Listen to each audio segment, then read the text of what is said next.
Seapers, terutama Sobat Ilkom. Jadi pada video kali ini kami akan membahas tentang advertising dengan materi rasionalitas, simbolisme, dan emosi persuasi dalam periklanan. Jadi agar kita tahu isinya apa, mari kita simak penjelasan dari kelompok kami. Materi yang pertama akan disampaikan oleh Asri Pratiwi Tenggara. Yang rasional versus emosi. Komunikasi memang memiliki interpresentasi iklan yang bertujuan untuk membuat khalayak memiliki pandangan tertentu. Tetapi ajakan atau persuasif ini bisa saja ditolak oleh audiens.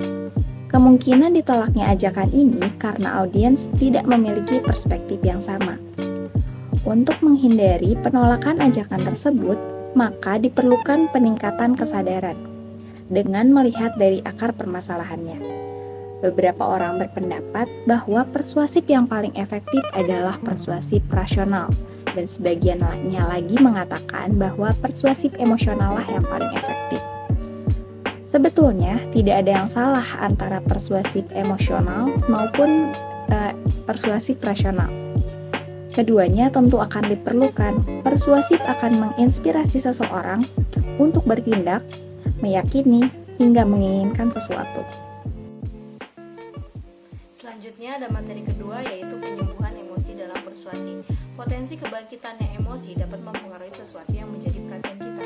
Emosi akan melibatkan objek dengan kita sehingga menimbulkan kenetralannya akan hilang. Setiap tahap kehidupan tentunya memiliki dampak karena peran emosional. Salah satu faktor utama dalam iklan persuasif adalah emosi yang memiliki tujuan untuk mengubah cara pandang agar tidak hanya menunjukkan kelogisan dari data.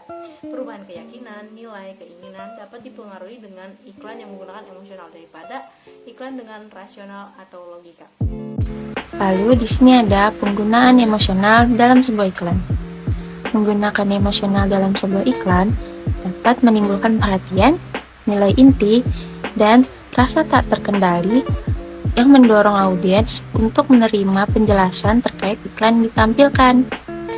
Keingintahuan motivator yang emosional bertujuan untuk mengetahui sejauh apa audiens mengeksplorasi rasa ingin tahu mereka untuk bertindak sebagai penguatan positif.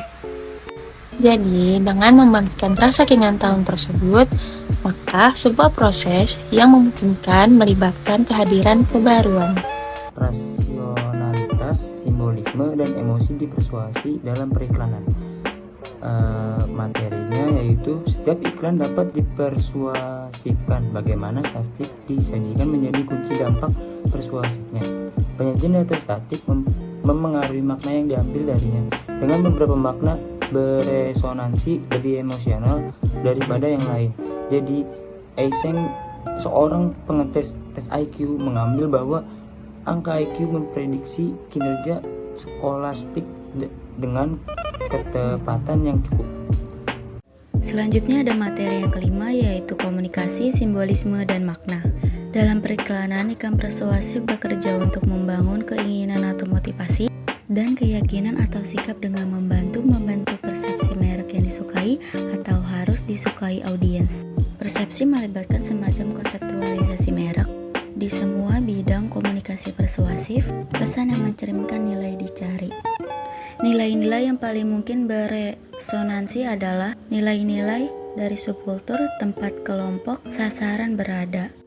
Kita biasanya menjadi bagian dari lebih dari satu subkultur karena ini cenderung lebih merangsang dan berpengaruh daripada budaya itu sendiri. Kembali ke perspektif dan persuasi.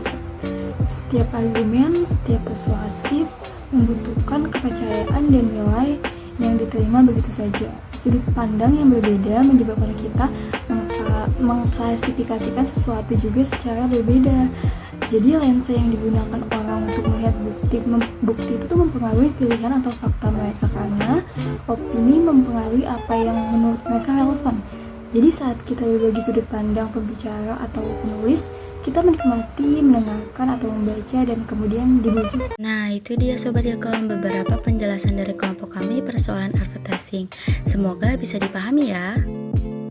Di video selanjutnya saya akan memberitahu beberapa cuplikan contoh emotional marketing dari brand Indonesia. Mari kita simak bersama cuplikannya. Pada contoh iklan yang pertama yaitu contoh iklan Tokopedia dengan judul Menggantung Harapan.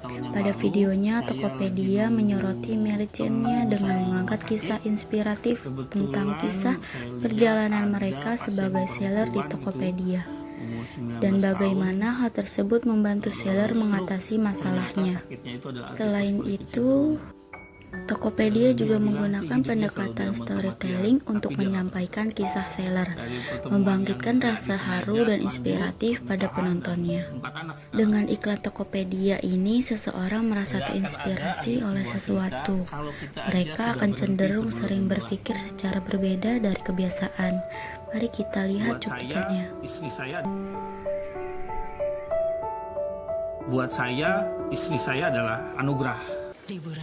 Pada contoh iklan yang kedua yaitu iklan GoPay yang berjudul Liburan Idaman yang Gak Bisa Kamu Tolak. Iklan tersebut menampilkan momen-momen menyenangkan seperti diving, traveling, bermain game, dan menonton drama. Iklan ini mengaitkan GoPay dengan aktivitas dan gaya hidup yang menggembirakan.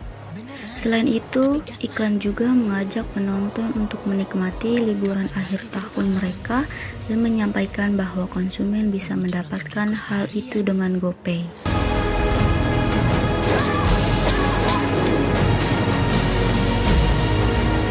Liburan ini bahaya karena banyak godaan buat top up game dan langganan streaming apapun.